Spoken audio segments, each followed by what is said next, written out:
नमस्कार. निवडक उद्यमीच्या नवीन पॉडकास्टमधले आपलं स्वागत. आणि तुम्हाला तसं माहितीच असावं निवडक उद्यमीविषयी, किंवा नसेल तर सांगतो की निवडक उद्यमी हा अशा आत्ता तेच मी निशांशी बोलत होतो. आपण उद्यमी म्हणजे काय म्हणायचं, की जो 9 ते 5 मध्ये अडकलेला नाही तोच फक्त, बस आपण एवढाच विचार करूया आता. तो अंतरप्रिनर असेल किंवा मोठा बिझनेसमन असेल किंवा एखादा छोटा माणूस असेल किंवा काही असेल, तरी सुद्धा काहीच फरक पडत नाही. तर आपली ट्राईब एकच आहे की we are not the 9 to 5 goers, म्हणजे 9 ते 5 मध्ये न अडकलेली माणसं. म्हणजे आपला भाकरी टेचा आपण खाऊ असे म्हणणारी काही बाजीराव. बाजीराव तसं होतं ना, मी म्हटलं मी माझा भाकरी टेचा खाईन, पण मी युद्धावरच जाईन, तसे काहीतरी आपण समजूया स्वतःला. तर यातनं असं लाईफ जे आहे ते आपण इथं स्वीकारलं म्हणजे की ते तितकंसं सोपं नसतं. कारण काय होतं की सगळंच आपलं आपण निभवायचं असतं ना, प्यार किया तो निभाना, तसं ते निभवायला लागतं. तर त्याच्यात येणारे प्रश्न असतात, तर ते आम्ही उद्यमी समजतो स्वतःला. आणि याचे हे प्रश्न सुटावे त्याच्याकरता हा प्लॅटफॉर्म खरं म्हणजे आम्ही निर्माण केला आहे. आणि मगाशी निशांत म्हणलं ते, की याच्यात येणारी वल्नरेबिलिटी म्हणजे आपल्याला प्रश्न आपलं निर्भीडपणे मांडायला पाहिजेत. निर्भीडपणे म्हणजे आपलं भीड नको बाळगायला लागायला, की हे कसं काय, माझं इथे फेल्युअरच दिसतंय काय, माझं हेच होतंय काय. तर सतत सतत माणूस सतत फेल होत असतो, सतत चालू असतो. म्हणजे आतमध्ये जो स्ट्रगल आहे ना, तो सतत चालू असतो. आणि हे उत्तर दिसत जातं आपल्याला, की काय चाललंय काय नाही वगैरे. तर असं आपण निवडक उद्यमीचं आपण ठेवलेलं आहे. निवडक उद्यमी हा एक व्हॉट्सॲपचा ग्रुप आहे, ज्याच्यावर तुम्हाला अगदीच मला म्हणायचं काय की एक सुंदर वाचलं मी काल, तुला निशांत सांगायचं तर. तर त्याच्या आधी शेअर करतो थोडंसं, एक दाखवतो तुला मी एक स्क्रीन. आणि ती व्यक्ती कोण आहे किंवा काय नवीन कंटेंट कन्झ्युम करतो हे पण तुला कळेल आणि मी काय म्हणतोय ते पण कळेल. अं, 2 मिनिटं ओपन होईल. हां, दिसतंय आता माझा हो. ईमेलचा. एक माझ्याकडे एक मी एक न्यूजलेटर शेअर केलं, तुम्हाला दाखवतो, इनबॉक्समध्ये दिसेल तुम्हाला. फ्लिंगिंग द विंडो ओपन, सुलेखा काय आहे तिचं, ती I don't know what she is pronouns, like दाखवा. जावड बिवड काय असेल ते. हां. तर सबस्टॅक म्हणून एक खूप छान प्लॅटफॉर्म आहे. हां, तुम्हाला जर कधी इंटरेस्ट असेल तर जरूर तुम्ही सबस्टॅकला हे करा. चांगलं आहे सबस्टॅक नाव, त्यावरती न्यूजलेटर्स लिहिता येतात. आणि दिस इज द प्लॅटफॉर्म, लाईक तर तो मला आलेला आहे. तर तिचे थॉट्स ते शेअर करते ती, खूप छान आहे तिचे. हां, ती काय, जस्ट हा पण एक विचार करून बघा की आपली एक ट्राईब आणखीन आपल्याला डेव्हलप करायचं असेल तर कसं काय करता येतं. आणि टिपिकल न्यूजलेटरच्या त्या बाहेर जाऊन तिने केलेलं आहे सगळं. तर तिने सांगितलं. आणि हिचं गंमत सांगायची म्हणजे ती सेकंड टाइम कॅन्सरची आता पेशंट आहे. म्हणजे 10 वर्षापूर्वी तिला तर कॅन्सर होता, परत तो रिव्हर्ट झाला, आणि तरी सुद्धा ती किती फिअरलेसली शेअर करते. ते बघण्यासारखं आहे की किती छान आहे. मी एकदम, ती हे पण म्हणत नाही अगदी भयंकर, तिने काय पॉझिटिव्हिटीचा मंत्र पण घेतलेला नाहीये. पण ती म्हणते की हे सगळं येतच राहतं लाईफमध्ये म्हणले, तर ते कसं पुढे फेस करत राहतं, that is what she is doing about. तर तुला वेळ मिळेल तर निशात जरूर वाच. तिची जी कोलाजेस करते ना ती, ते पण कोणाकडे तरी पिक केलेलं असतात हे. तर अच्छा ते अच्छा. पण you can, it is a very meaningful. हे बघ ना, okay. Collage by today's prompt हा कॉन्ट्रीब्युटर तिने दिलेला आहे. हा हा. आणि इथे आजचा तो कॉन्ट्रीब्युटर जो आहे तो त्याच्याबद्दल लिहिलंय. आणि त्याच्याबद्दल खूपच छान आहे ते, जरूर वाचा कधीतरी तुम्ही. आता मी याच्यात वेळ नाही घालवत आहे, तुला दाखवीन, फॉरवर्ड करीन जर तुला इंटरेस्ट असेल तर. तर येस. याच्यात जेव्हा ती अपग्रेड टू पेड म्हणते ना, तर त्याच्यामध्ये तिने खूप छान सांगितली एक गोष्ट. तर ते आहे का बघूया आपण त्यात. म्हणजे तर let see if she has return. तर याच्यात नाहीये नेमकं, पण त्याचं तिने एक्सप्लेनेशन दिलेलं आहे अपग्रेड टू पेड का करायचं. हां. तर त्याच्यामध्ये तिने एक दोन खूप छान शब्द वापरले. हां, हे बघा, हे एक काय काय आहेत ते हे. हां, पुढचं तिने काय काय ते एक न्यूजलेटरचं एक तिने एक फॉर्मॅट करता येतो आपल्याला, आणि किती छान आहे बघतो फॉर्मॅट. आणि त्याची रिडेबिलिटी आणि जे कॅनव्हास जो आहे ना, बघ ना, चित्रवर इतकं सुंदर आहे ना, हे काढलेले जुनं जुनं पिक करून ती क्युरेट करून काढते बरं का या गोष्टी. हा. 1880चं काढलेलं आहे ते. It is not that is. आणि हा एक तिने क्वेश्चन टाकलाय, हा आपण आता जे बोलतो त्याला संदर्भात थोडासा आहे असं मला जाणवलं. की प्रॉम्प्ट 304 म्हणजे काय, तिने असे काय काय प्रॉम्प्ट्स टाकले, तिने टाकले असं. तर question that change my life. तो ड्रू मॅकगी कोणीतरी आहे, तो त्याने दिलेलं आहे. तर त्याच्यात असं म्हटलेलं आहे की सतत आपला एक प्रश्न पडत असतो कुठला तरी, आणि तो आपला लाईफ चेंज करतो. हां. तिने पुढे असं दिलं की असं काय असायला पाहिजे, असं काही नाही की एकदम लाईफ चेंजिंग असायला पाहिजे, असं काही नाही. तर तिने एक प्रश्न दिला, what if I am not a victim. हां. त्याच्या आधी तिने असं हा. दिलं, लहानपणी लहानपणी जर जे तिच्यावरती जे संस्कार झाले होते ना, तर ते तिने थोडंसं त्याच्यात दिलेलं आहे. हे बघ इथे, इथे you can see that I had a negative mindset about my life. हां. की you are not good enough.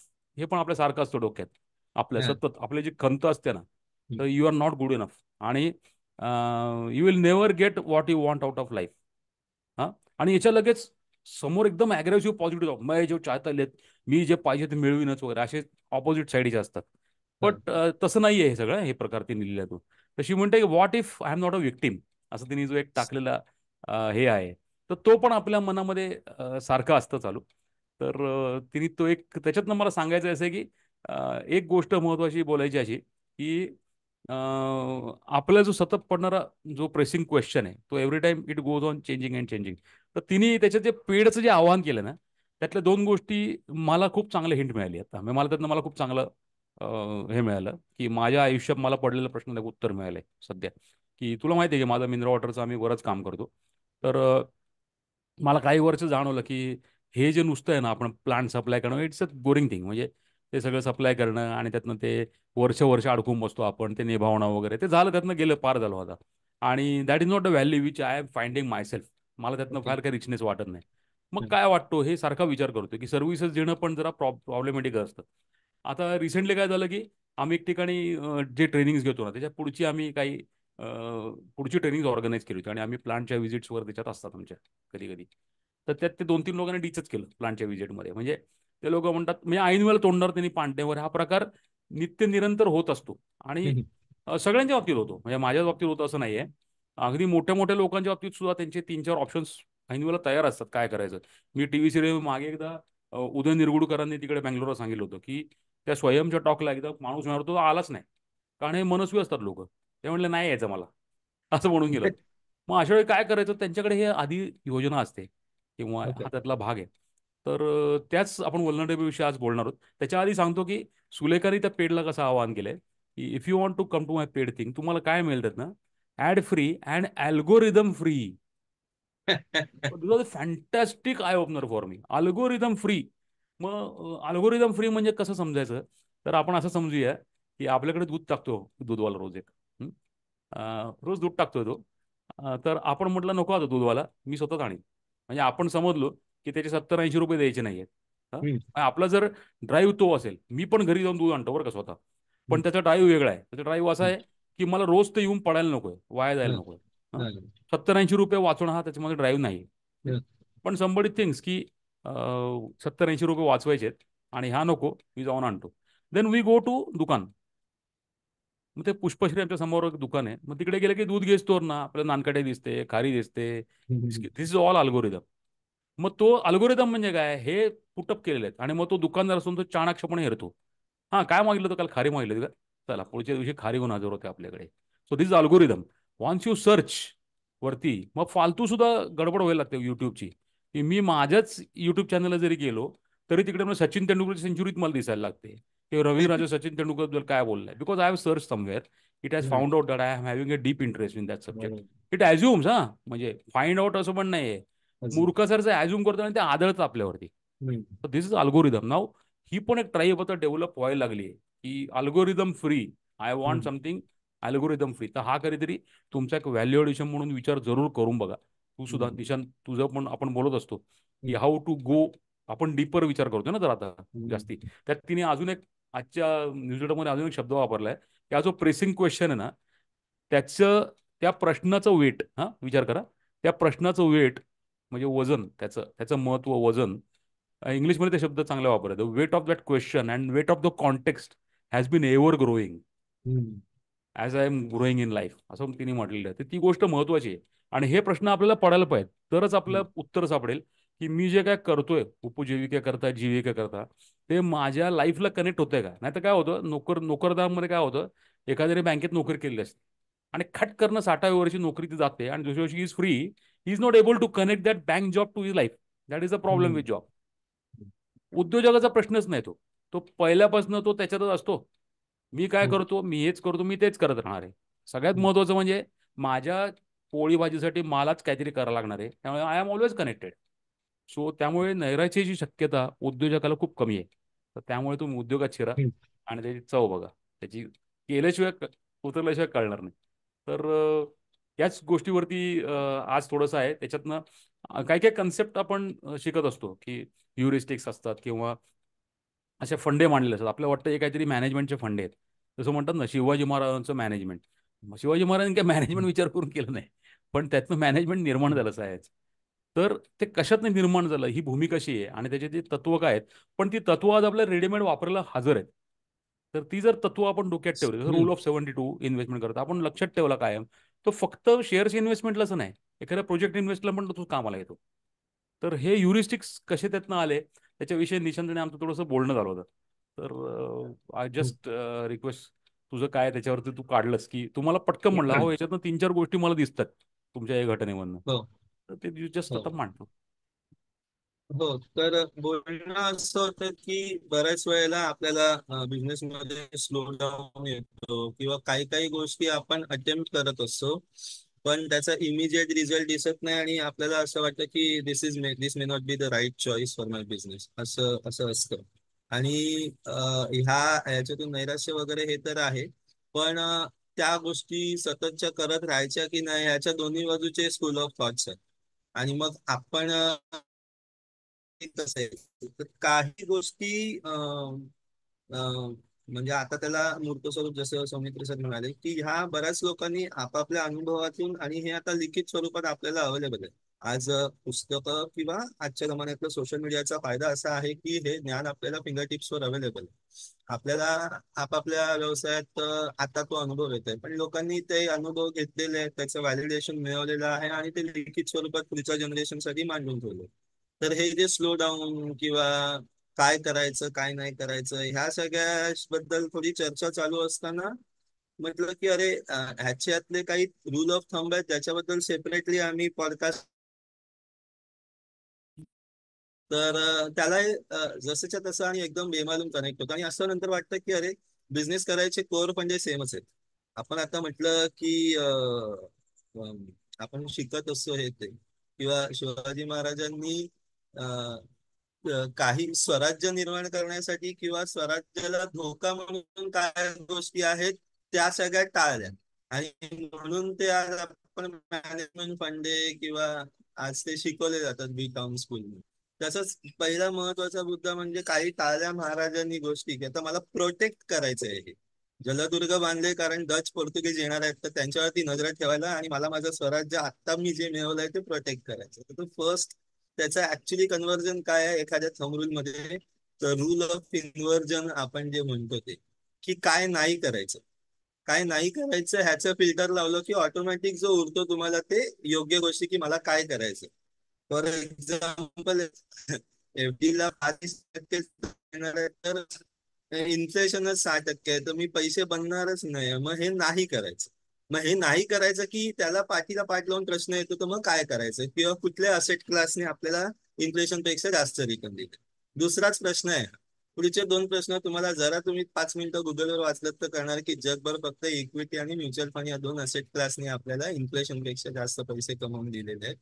तिसरा प्रश्न आपल्याला समजतो की मग हे जर खरं आहे तर बँकेची कुठलीही प्रॉडक्ट इन्फ्लेशन बीट करत नाही. तर हे उदाहरणादाखल घ्यायचंय हा, की मग हे आपल्याला समजतं. मग आपल्याला कळतं की सेव्हिंग अकाउंट मध्ये पैसे ठेवणं, आरडी, एफडी हे सगळे मूर्खपणाचे पर्याय आहेत.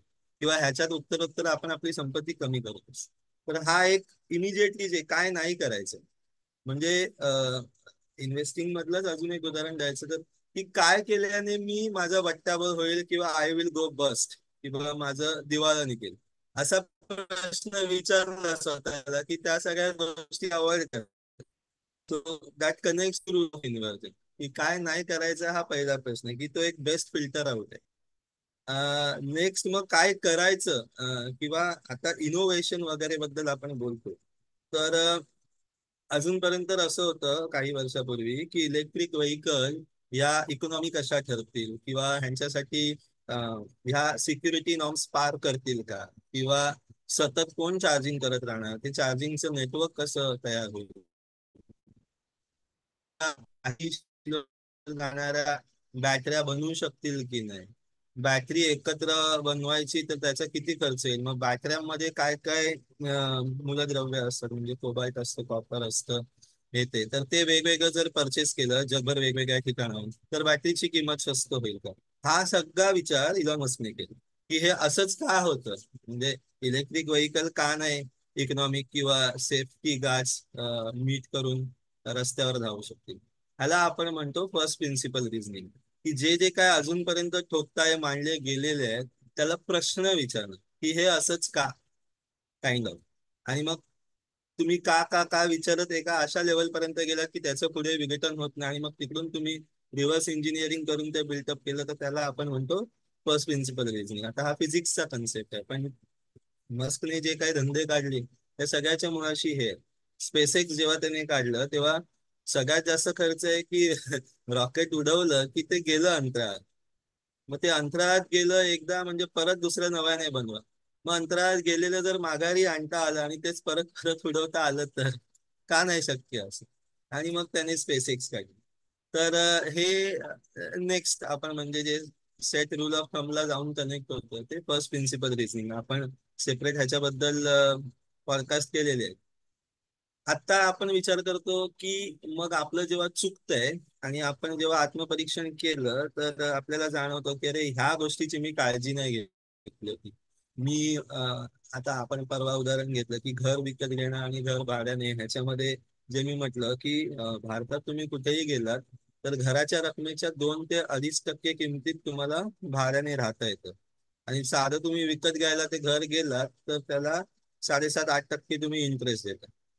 म्हणजे राहायचं आहे भाड्याने तर 2.5% आणि घर भाड्या विकत घ्यायचं आहे तर इंटरेस्ट 8%. मग तो मधला 5.5%चा डेल्टा तुम्ही मिस करताय ना. जर भाड्याने राहून मधले 5.5%चे पैसे तुम्ही इन्व्हेस्ट केले तर ते 18%ने कंपाऊंड होत आहेत. म्हणजे तेच घर तुम्ही पुढच्या 10-12 वर्षात 18%ने कंपाऊंड होते, म्हणजे दर 3-4 वर्षांनी तुमची संपत्ती दुप्पट होते. म्हणजे तेच घर तुम्ही 3-4 वर्षात कर्जविरहित घेऊ शकता. आता हे हे सेकंड ऑर्डर इफेक्ट आहे ना. हे एक पाऊल 2 पाऊल पुढे आहे. जसं बुद्धिबळात आपण खेळताना आपण एखादी चाल करताना समोरचा त्याला काय चाल करेल ह्याचाही आधी विचार केला जातो. तिथे तर 3ऱ्या 4थ्या 5व्या पायरीवरती काय चाल खेळली जाईल ह्याचा विचार केला जातो. तर सेकंड ऑर्डर इफेक्ट हा एक अजून रूल ऑफ थंब, की जरा 2 पावलं पुढचं जर तुम्ही विचार केलात तर तुम्हाला आज तुमचे निर्णय चुकत नाही. मग वेळेची महत्व किंवा एफिशियन्सी, प्रोडक्टिव्हिटी हे सगळे जे शब्द येतात ते तिथून येतात. की एखादं प्रोडक्शन प्लांट आहे आणि कार मॅन्युफॅक्चरिंग आहे आणि ए पासून झेड ऑपरेशन होतात आहे. तर अशी शक्यता असते की काही मधले ऑपरेशन्स एका मागोमाग एक करायला पाहिजे असं नाही. पहिली 5 ऑपरेशन करताना मधली 10 ते 12 ऑपरेशन, ती 2 ऑपरेशन की 5 ऑपरेशन होत असताना करून ठेवली, रेडी ठेवली तर तुमचा वेळ वाचतो. आणि मग ते क्वालिटी कन्सेप्टला जाऊन मिळतं की क्वालिटी इज फ्री. म्हणजे हे जर नाही केलं तर तुमचं टाइम, रिसोर्स, एनर्जी, मनी, एफर्ट्स वाया जातात. मग ते आलं की क्वालिटी इज फ्री म्हणून फिलिप क्रॉस्बीचं एक पुस्तक आहे की हे हे व्हायला पाहिजे. आणि हे का होतं, कारण काही माणसांनी 2 पावलं 5 पावलं पुढचा विचार करून ठेवलेला. तुम्ही आपण कुठल्याही सिस्टमवर जाऊन जेव्हा आपण काहीतरी आपले डिटेल टाकतो तेव्हा पहिल्या डिटेलला जर तुम्ही काही नाही उत्तर दिलं तर ती सिस्टम एंड होते तिकडे. म्हणजे त्याच्या पुढे तुम्हाला जाता येणार नाही. कारण ज्यांनी सॉफ्टवेअर बनवलाय त्यांनी त्याचा विचार केलाय की हे तुम्ही चुकीच्या मार्गाने जाता, तो तुम्हाला स्टॉप करतो. तर हा एक सेकंड ऑर्डर इफेक्ट आपण जो कन्सेप्ट हाही आपण घेतला होता निवडणुकीत. अशा बऱ्याच गोष्टींना ते जाऊन घेतं. तर असं ते त्या दिवशी जाणवलं की आपल्याला आता जे आपल्या अनुभवावरती वाटतंय की अरे हे असं नाही असं व्हायला पाहिजे, ते ऑलरेडी बऱ्याच लोकांना त्यांच्या त्यांच्या अनुभवातून जाणवलेलं आणि ते लिखित स्वरूपात आहे. म्हणजे मग फिरून काढतं की दुनिया गोल आहे किंवा बिझनेसमध्ये तुम्ही कान डोळे उघडे उघडे ठेवले की तुम्हाला तो बिझनेसच शिकवत असतो. तर तिकडे ते जरा नेऊन मला कनेक्ट करायचं होतं असं. हे बरोबरच आहे.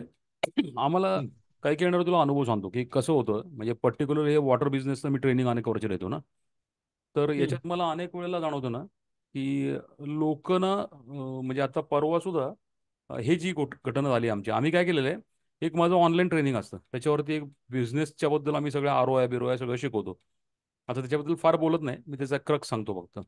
आणि त्याच्यातनं पुढचं जे ज्यांना डेप्थमध्ये शिकायचं असेल त्यांना आम्ही प्रत्यक्ष इथे पुण्याला येतात ते, आणि एखाद्या उद्योजकाशी भेट घालून देतो, त्याच्या प्लांटवरती व्हिजिट करून देतो. आणि मग त्यांना अजूनही प्रत्यक्ष त्याच्याशी बोलल्यानं जास्ती खात्री येते. So he goes one step further. तर हे द्यायचा प्रकार असा आहे की तुम्हाला ते पाणी जाणून घ्या ना आधी काय करायचं ते. तर याच्यात आम्हाला एक ठिकाणी परवा चॅलेंज आला की एका ज्यांनी सांगितलं त्यांनी नशिबन दुसरा माझ्याकडे तयार होता माणूस, म्हणून मी त्याच्याकडे नेलं. पण ज्यांनी सांगितलं की तुम्ही इकडे आणा बिंदास त्या माणसाने टांगवरती गेली. म्हणजे हा प्रश्न आला. दुसरा माणूस तेव्हा तयार असायला पाहिजे ना, कारण त्याकडे पण गणपती सीझन होता. ते ह्याने हात वरती केला, हम्म, तो कसं काय होणार. तर लकीली हम्म, कॉन्टॅक्ट असल्यामुळे माझं झालं, ते निभावलं गेलं काम. तर हम्म, ह्या जो उद्योजक होता ज्याच्याकडे आम्ही गेलो, त्याच्याशी नंतर आम्ही इन्फॉर्मल गप्पा मारताना ट्रेनिंग बद्दल गप्पा झाल्या, काय असतं काय नसतं. तो म्हणला की अजूनही याच्या उद्योगात जे असतात लोक, त्यांना अजूनही बॉटलचं कॉस्टिंग काय आहे, त्यात किती प्रॉफिट होतो, काही हे काहीच माहिती नसतं. ते जस्ट गो. आपलं ते किक असतं ना, उद्योग काय होतं, ही जी किक आहे ना आता मिळालेली स्टार्टअप कारण मी यशस्वी होणारच वगैरे जी किक आहे ना ती, तर ती तुम्हाला आंधळ करून जाते कधी कधी. म्हणजे मी यशस्वी होणार म्हणजे काय, हा नुसतं सरकारने पैसे दिले किंवा अमुक टक्क्यांनी कर्ज मिळालं म्हणजे तुम्ही घेतलं म्हणजे यशस्वी झालात का. तर डेअरिंग करा, मराठी उद्योजक तिथेच मागे पडतो वगैरे असलं काहीतरी असं चुकीचं हे नाही गेलं पाहिजे कन्व्हिक्शन. म्हणजे मला असं नेहमी जाणवतं असं की असं कन्व्हिक्शननी काम नको करायला, की विचार करायला पाहिजे की ऍक्च्युली काय आहे. हा उद्योग करू, जरूर करू, करायला पाहिजे है ना. इनकन्व्हिनियन्स त्यातले फेस करून वगैरे ठीक आहे. पण तो जाणून तर गेलाच पाहिजे बरोबर, धंद्याचं पाणी काय आहे ते. तर ही पहिली गोष्ट खूपच मला मिसिंग वाटते. दुसरी गोष्ट बरं जो असं होतं आपलं, की आता माझंच सांगतो मी, की मी याच्यामध्ये विचार केलेला बरोबर होता. त्या माणसाने समजा हे केलं, म्हणजे ज्या प्लांटनी मला सांगितलं होतं, त्यांनी नाही ऐकलं तर कधी कधी आपलं खचायला होतं. हे तू मगाशी म्हणलास ना, म्हणजे काय ते मॉडेल चूक नाही आहे, है की नाही. हम्म, विचार तो बरोबर आहे. हां, मला करायचे पार्टनर वेगळे हम्म, निवडायला लागतील आणि त्यात त्या पार्टनरचा काय हम्म, फायदा असेल हा विचार करावा लागेल. हा मी विचार केला. त्यामुळे मी दुसऱ्या माणसाचे बोलताना हम्म, त्याला स्पष्ट विचारलं, "तू जे मला मॉडेल सजेस्ट करतोयस, हम्म, त्यात तुझा फायदा काय आहे?" हम्म, त्याचा जर त्यात काही फायदा असेल, कारण मला लक्षात असं आलं, की ज्यांचे ज्यांचे हम्म. फायदे आहेत, त्यांच्याबरोबर ज्यांची पार्टनरशिप होती, त्यांनी सगळं व्यवस्थित निभावलं आहे. ते ते लॉंग टर्म आणि चालतं. टांग कोणी मारली ज्याच्यात त्याचा काही फायदा नाही. म्हणजे त्याचा फायदा काय आहे असेल तर ते करणे, नाही तर त्या फायदा असलेले एलिमेंट निर्माण करणे, हे आपण करायला पाहिजे. हम्म, तर हे हम्म, बिझनेसमधले स्टेक होल्डर्स आहेत. म्हणून आपण हम्म, बिझनेस मॉडेल कॅनव्हास जे आपण मागे एकदा बोललो होतो कधीतरी, पण हम्म, आम्ही याच्यात घेतो बिझनेस मॉडेल कॅनव्हासमध्ये 9 कॅनव्हास असतात, 9 रकाने असतात. त्यात वेगळ्या एकाच शीटवरती तुमचा बिझनेस अख्खा मॉडेल मांडता येतं. असं आहे ते, छान येतात हम्म, तंत्र खूप. हम्म, आपण कधी हम्म, जमलं तर परत अंतरी सरांना एकदा बोलू आणि डिस्कस करू त्याच्यावरती, की हम्म, ह्याच्या या वल्नरेबिलिटी कशी मात करायची हम्म, पार्टनर्सवरती. तर ते हम्म, युअर बिझनेस पार्टनर्स म्हणून प्रकार आहेत. हम्म, तर पार्टनर्स म्हणजे प्रत्यक्ष धंद्यातले पार्टनर नाही, तर असोसिएट्स किंवा हम्म, को रिलेटिव्ह बिझनेस असलेले लोक, हम्म, सेगमेंटेशन वगैरे हे त्याच्यात खूप हम्म, छान छान छान छान दिलेले आहे. तर या गोष्टी आपण we have to use this things. Hmm, प्रत्यक्ष धंदा एकदम जोशमध्ये येऊन करणं, हे हम्म, एकदम तो मुकद्दर का सिकंदर म्हणतो ना तो हम्म, हम्म, विलन, हम्म, तो रणजित त्याला म्हणतो की तुम्हारे दिलावर तुम्हारे पास जोश है, मेरे पास होश है. हम्म, तर हे दोन्ही पाहिजे. तर ते दोन्ही हम्म, झालं तरच आपलं हम्म, बरोबर गाडी जाईल. आणि हम्म, कधी पण जरी एखादं तात्पुरतं फेल्युअर आलं तरी प्रत्येक फेल्युअरमध्ये काहीतरी लर्निंग असतंच 100%. हम्म, तो हम्म, विराट कोहली नेहमी म्हणतो, कधीच लॉस्ट म्हणत नाही. कधी तो वी लॉस्ट कधीच म्हणत नाही Virat Kohli. We learned, we learning म्हणतो तो, कधीही लर्निंग म्हणतो. तर ती गोष्ट आपण, या गोष्टी ना थोड्या आर्टिफिशियल वाटतील, पण ह्या आपण समजून घ्यायला हम्म, पाहिजे आणि स्वतःच्या मनाला ती सवय लावायला पाहिजे, की आपण इमोशनली त्याच्यात नुसता नाही विचार करत पाहिजे. नाही तर आपण खूप, आपल्याला आवडतं असं इमोशनली बोलत बसायला. माझं किती नुकसान झालं तेव्हा माहिती आहे का तुम्हाला वगैरे, हम्म, चालूच होतं ते, है ना. हम्म. So that's it. I mean आपण काही हो, तुला अजून बोलायचं असेल तर. असे हो म्हणजे आपलं हा स्वभावातल्या गोष्टींना मुरड घालणं हा डिफिकल्ट पार्ट आहे. हम्म. आपला म्हणजे आता जसं तुम्ही म्हणालात सिमिलर लाईन वरती माझ्या मित्राचे वडील आहेत. हम्म. त्यांच्याकडे गेलं, त्यांच्या अशा ओळखी पाळखी, त्यांना असे संबंध लोकांबरोबरचे चांगले आहेत. हम्म. पण ते बऱ्याच वेळेला असं क्लेम करतात की महादेव देवळे असते तर मी 100% हे काम करून घेतलं असतं असं. आता माझे काय. हा जो प्रकार आहे ना थोडस, महादेव देवळे महापौर होते ना हा मुंबईत, हा त्यांचे हा. त्यांचे चांगले संबंध होते, घरी वगैरे यायचे. तर ते असते असते तर मी हे काम 100% करून घेतलं असतं वगैरे वगैरे. तर ह्याच्यामध्ये मला डिस्कनेक्ट जाणवतो की हा. माणसं संबंध असतात पण वेळेला हजर राहणं, आणि प्लस राजकारणी किंवा अशी ज्यांना स्वतःचं खरंच व्यावसायिक आयुष्य असतं, त्यांना त्यांचं काय पब्लिक साठी आयुष्य म्हटल्यानंतर ते आपल्यासाठी म्हणेल तेव्हा अवेलेबल नसतात.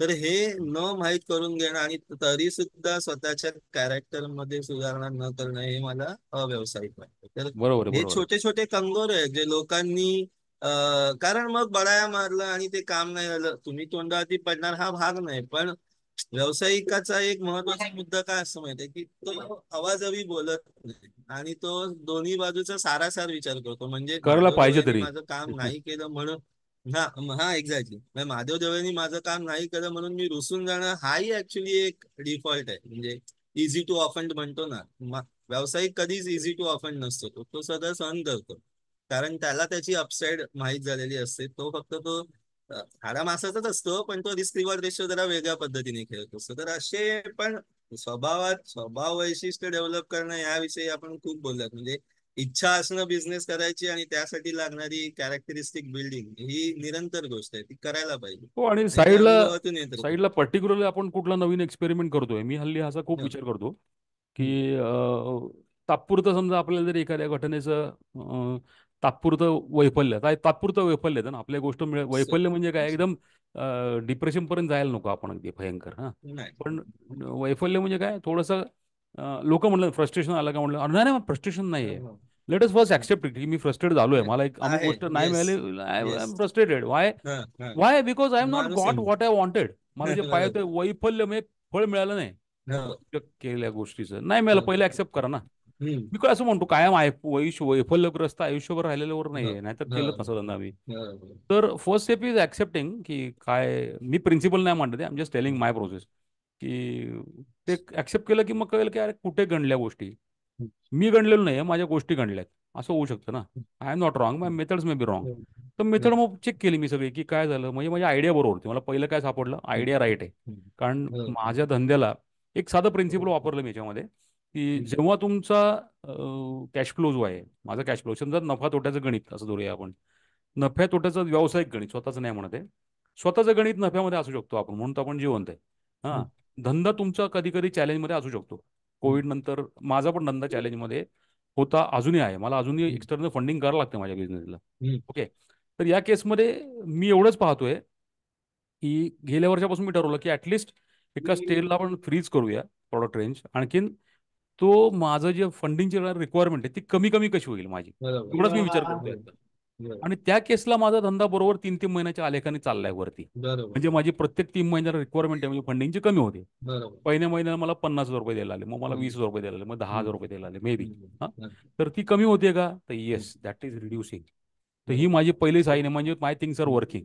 हम्म, तर याच्यामध्ये पहिला नियम असा पाळायचा आहे, की एक्सपान्शन काही करायचं नाही. एक्सपान्शन म्हणजे काहीतरी नवीनच करणे. हम्म, मग त्याचा अगदी साधा मी हिशोब मांडला, की एखादी गोष्ट मी करताना त्याच्या पलीकडचा एंड मला माहिती आहे का, तर हम्म. मला नाही माहिती, हा, तर ती गोष्ट नवीन, ती आत्ता नाही करायची. ती आता नाही. मला पलीकडचा एंड माहिती आहे का, माहिती आहे, हम्म, ती गोष्ट आता करून बघायची. हां, करून बघायची, आणि त्यातनं लक्षवेधी मला काय मिळणार आहे का, तर दॅट इज एन्हान्समेंट. म्हणजे बरोबर. आहे त्या झाडाला मी जास्ती पाणी घालतोय, ते बरोबर. मुरझावलं असलं तरी सुद्धा. बरोबर. ओके, नवीन झाड लावत नाही आत्ता. हम्म, नवीन झाड लावण्यामध्ये सगळंच परत आलं. हम्म, आणि त्या नवीन झाड लावण्यामध्ये ना, इट लुक्स व्हेरी आकर्षक ना. हम्म. म्हणजे नवीन ऍक्टिव्हिटी असते. अरे बरोबर. भारी, इकडनं बरोबर. बेंगलोरला ऑफिस चालू करायचं, लय भारी वाटतं हा, मला. हा. कारण बेंगलोर नवीन आहे, तिकडे जाणं नवीन आहे, तिकडे हे सगळं, ते नवीन लग्न झाल्यासारखं आहे ते. छान हम्म, वाटतं आपल्याला, भारी. हम्म, तर वी फील व्हेरी ग्रेट ना.